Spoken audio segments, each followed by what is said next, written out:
Préparez-vous à une histoire où la trahison familiale se heurte à une détermination inébranlable, prouvant que le sang n'est pas toujours plus épais que l'eau, surtout quand l'argent entre en jeu. Accrochez-vous, car l'histoire de Véronica et de la famille qu'elle a rejetée vous laissera sans voix. Une adoption par amour, non par obligation. Quand ma fille, Véronica, a eu 18 ans, elle m'a tendu un test de grossesse affichant 2 lignes roses éclatantes. Sa déclaration fut claire et nette, et je ne m'en débarrasserai pas, alors vous feriez mieux de vous mobiliser. Par vous, elle désignait mon mari et moi. Quant à vous mobiliser, cela signifiait que nous devions élever le bébé pendant qu'elle vivrait sa propre vie. Malgré le choc, mon mari et moi, qui désirions ardemment d'autres enfants, avons accepté. Peu de temps après, elle nous a glissé des papiers pour renoncer à ses droits parentaux. Elle ne voulait aucune responsabilité. Marcus, l'enfant qu'elle avait abandonné, est rapidement devenu notre univers. C'était un petit garçon gentil, curieux et poli, toujours prêt à nous aider à la maison. En grandissant, il a commencé à poser des questions sur sa mère biologique, Véronica. Pendant des années, il a tenté de la contacter, lui écrivant des lettres et lui demandant de le rencontrer, mais elle a toujours refusé. Après le 13e refus, il a abandonné. Nous nous sommes consacrés entièrement à son éducation.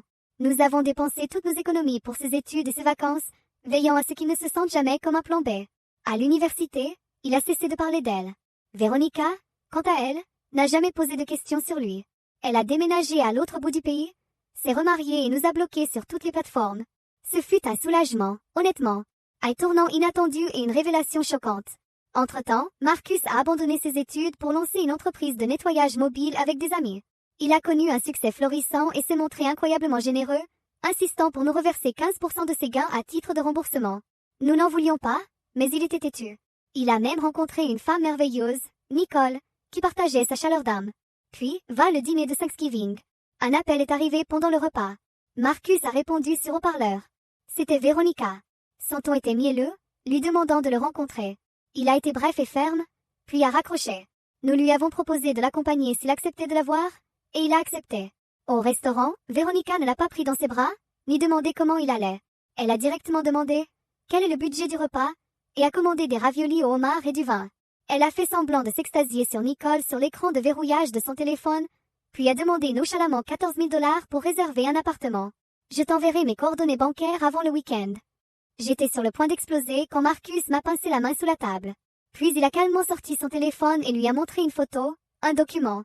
Tu te souviens? A-t-il demandé. Véronica pâle. C'était une preuve. Marcus avait engagé un détective privé lorsque son entreprise avait décollé. Pendant 25 ans, Véronica avait perçu une pension alimentaire de son père biologique tout en prétendant élever Marcus elle-même. Chaque paiement était documenté. Elle se tut. Son verre de vin tremblait dans sa main. Le serveur apporta notre plat. Elle fit circuler le sien dans l'assiette. La vérité éclate au grand jour. Marcus mangeait tranquillement tandis que Nicole posait une main sur son genou. Finalement, Véronica essaya de se reprendre, de sourire, mais Marcus ne s'engagea pas. Il lui montra un autre document avec les montants exacts, les noms et les dates de paiement. Elle semblait sur le point de s'effondrer, mais tenta quand même de faire semblant d'être indifférente. Elle paya l'addition, les mains tremblantes. Dehors, Marcus lui offrit de l'argent pour l'emmener. Elle sembla vouloir le jeter, mais le fourra dans son manteau. Elle l'attrapa par la manche, désespérée. Il la lâcha doucement. Ce fut la dernière fois que nous la vîmes. Ce soir-là, à la maison, Marcus prépara le café pendant que Nicole disposait les biscuits. La soirée avait été intense, mais Marcus était calme. Il sortit son ordinateur portable et ouvrit un dossier intitulé « Véronica ». Il contenait des documents, des captures d'écran, des relevés bancaires, 25 ans de pensions alimentaires. Véronica avait dépensé chaque dollar pour elle-même.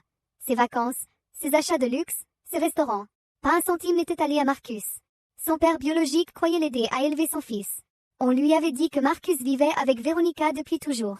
Il avait même augmenté ses paiements au fil des ans, lorsqu'elle inventait des histoires de soutien scolaire et de besoins médicaux. Il essayait d'être présent aux anniversaires et aux remises de diplômes, mais elle le bloquait toujours avec des mensonges. La bataille en ligne et la persécution physique. Tandis que Marcus nous montrait cela, son téléphone vibrait sans arrêt. Véronica avait commencé à attaquer en ligne. Elle publiait des photos d'elle enceinte, accusant Marcus de l'avoir abandonnée. Elle se présentait comme une mère célibataire au cœur brisé. Les clients ont commencé à poser des questions. Certains ont annulé des rendez-vous. Marcus a gardé son sang-froid. Il n'a pas riposté. Au lieu de cela, il commença à tout documenter. Son père proposa son aide. Ils établirent une chronologie montrant ses virées shopping parfaitement alignées avec ses supposées urgences. Nicole suggéra de la publier, mais Marcus attendit. Véronica ne le fit pas. Elle se présenta à son commerce, pleurant dramatiquement sur le parking, racontant sa version au client. Il ne l'a pas confronté. Au lieu de cela, il a rencontré l'une de ses principales clientes à l'intérieur, calmement, en lui montrant seulement quelques documents. La cliente a compris et lui a offert son soutien. Ce jour-là, Véronica a harcelé des clients pendant des heures. Son associé a commencé à tenir un registre et à installer des caméras de sécurité. Puis elle a de nouveau envenimé la situation en se présentant au cabinet dentaire de mon mari, affirmant que nous lui avions volé son fils. Elle n'a été renvoyée qu'après avoir menacé d'appeler la sécurité. Elle s'est ensuite attaquée au lieu de travail de Nicole. Elle a appelé à plusieurs reprises, laissé des messages perturbateurs et même publié des mensonges sur les réseaux sociaux de Nicole, suggérant que Nicole n'était avec Marcus que pour l'argent. Mais les amis de Nicole l'ont défendu, de Véronica et Marcus et le trio de la vérité pour leur loyauté. La campagne de Véronica sur les réseaux sociaux a commencé à s'effondrer. Elle a créé une page de financement participatif en utilisant des photos de Marcus enfant, photos qu'elle n'avait pu obtenir que de sa famille. Son récit était en contradiction avec les documents authentiques. Finalement, elle a commis une erreur. Elle a indiqué les montants de pension alimentaire qu'elle avait perçus, des montants qui ne correspondaient pas à ses déclarations de pauvreté. Les gens ont commencé à poser des questions. Ses amis ont commencé à reculer. Un blogueur local a contacté Marcus pour connaître son point de vue. Il lui a envoyé les documents de garde, et le blogueur a décidé de ne pas publier l'histoire du tout. Pourtant, Véronica n'en avait pas fini. Elle a commencé à nous traquer, se présentant à notre épicerie préférée, à la banque, et même s'asseyant dans notre restaurant, observant silencieusement. L'associé de Marcus avait fait appel à un agent de sécurité. C'était absurde, mais nécessaire. Un jour, alors que Marcus nettoyait une voiture chez un client, elle l'observa sur le trottoir. Il resta professionnel, mais ce soir-là, il rentra visiblement épuisé. Nicole proposa un week-end, mais Marcus refusa d'abandonner son équipe. Son père biologique a continué à creuser et a découvert d'autres mensonges. Des uniformes scolaires achetés pour des écoles que Marcus n'a jamais fréquentées. Des factures médicales pour des affections dont il n'a jamais souffert. Les preuves étaient irréfutables. Marcus a finalement accepté une rencontre avec elle, en notre présence et celle de son père biologique, dans un café du centre-ville. La matinée de la réunion était grise et pluvieuse, ce qui correspondait parfaitement à l'ambiance. La confrontation finale. Nous nous sommes retrouvés tôt au café, choisissant un coin tranquille. Le père biologique de Marcus était déjà là, calme, mais visiblement épuisé. Véronica est arrivée avec 20 minutes de retard, l'air soigné et sur la défensive. Elle n'a salué personne. Au lieu de cela, elle a déposé un dossier sur la table et a commencé à disposer des documents. Des avis d'expulsion, des courriels de refus d'embauche et ses relevés financiers. C'était une histoire habilement préparée. Marcus ne toucha pas au papier. Il prit des photos en silence tandis que Véronica essayait de bloquer son téléphone avec sa main. Sa posture se raidit. Ses récits ne correspondaient pas à la chronologie des transactions que Marcus et son père avaient collectées. Puis Nicole arriva. Elle n'avait pas prévu de venir, mais s'assit discrètement à côté de Marcus. Sa présence calme mettait visiblement Véronica mal à l'aise. Nicole examinait les photos avec Marcus, murmurant des observations. Véronica devenait de plus en plus nerveuse. Le père biologique de Marcus étalait sa propre pile de preuves. 25 ans de chèques, de mets et de relevés de paiement. Le café bourdonnait des conversations matinales, mais notre coin était devenu froid et tendu. Véronica commença à déblatérer sur des maladies chroniques, la dépression, l'anxiété, des maladies mystérieuses, qui coïncidaient toutes avec l'époque où elle réclamait plus d'argent. Nicole, toujours aussi minutieuse, retrouva les anciens postes de vacances de Véronica, datant exactement des mêmes dates où elle prétendait avoir été hospitalisée. Il était désormais impossible de nier. Le visage de Véronica s'empourpra. Elle se leva, titubant légèrement, puis retomba. Elle tenta une dernière fois d'argumenter, affirmant avoir protégé Marcus du passé criminel de son père biologique, mais cet homme exhiba la preuve de son casier judiciaire vierge. Cette ultime accusation s'évapora aux yeux de tous. Lorsqu'il fut clair qu'elle n'avait plus d'autre choix, Véronica supplia. La fin d'un chapitre et un nouveau départ. Aidez-moi une fois, je disparais à jamais, supplia-t-elle. Mais cette dernière offre révéla tout. Elle se fichait de Marcus, seul l'argent l'intéressait. Nous sommes sortis. Véronica nous a suivis, proférant des promesses creuses et de vagues menaces. Devant la voiture de Marcus, elle a tenté de bloquer la portière conducteur. Marcus a simplement fait le tour et est entré par le côté passager. Ce geste discret en disait plus que n'importe quel mot. Elle frappait à la vitre, son maquillage ruiné par de vraies larmes.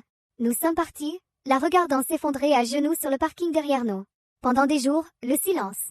Puis nous avons découvert qu'elle était occupée à supprimer ses publications, à fermer ses comptes, à essayer de nettoyer Internet. Mais c'était trop tard. Tout avait déjà été sauvegardé. Une fois la tempête des réseaux sociaux retombée, l'entreprise de Marcus a commencé à se redresser. Les clients sont revenus. Certains ont même cité sa grâce face aux critiques comme la raison de leur choix. Sa réputation, au lieu de s'effondrer, s'était consolidée. Son père biologique s'assurait que toutes les institutions chargées du versement des pensions alimentaires pour enfants étaient informées. Véronica ne toucherait plus jamais d'argent. Le canal financier qu'elle exploitait depuis des décennies était définitivement fermé. Puis, une dernière manœuvre désespérée survint. Véronica se présenta au salon de Marcus accompagnée d'une femme plus âgée qu'elle prétendait être sa thérapeute. La femme semblait perdue et mal à l'aise. Visiblement inconsciente des intentions de Véronica, la partenaire de Marcus s'en acquitta parfaitement, leur offrit des chaises et de l'eau, puis poursuivit ses affaires. Après 3 heures difficiles, le thérapeute est parti.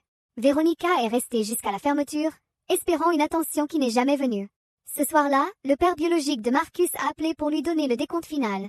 25 ans de pension alimentaire représentaient une somme astronomique, mais ils ont choisi de ne pas porter plainte. La révélation et l'effondrement public de ces agissements étaient une punition suffisante. Peu après, Véronica quitta la ville. Son propriétaire annonça qu'elle avait abandonné son appartement, laissant derrière elle des objets de créateur et un loyer impayé. Personne ne savait où elle allait. On s'en fichait. La vie de Marcus s'épanouissait. Son père biologique devint une présence discrète mais constante au dîner, anniversaires et événements professionnels. Un lien se forgeait enfin après des années de tromperie. Marcus a développé l'entreprise, embauché du personnel et étendu sa zone de service. Nicole et Marcus n'ont fait que se renforcer malgré le chaos. Ils se sont fiancés dans un moment de calme à la maison, entourés de la vraie famille qu'il avait toujours soutenue. Nous n'avons plus jamais parlé de Véronica. Le dossier que Marcus avait conservé était rangé, non par peur, mais comme un souvenir, un symbole de ce que l'amour et la vérité peuvent surmonter. Une famille retrouvée. Notre table familiale, autrefois hantée par l'absence d'une fille, était désormais empreinte de joie, de résilience et de liens privilégiés. Marcus a bâti la vie qu'il méritait, se faisant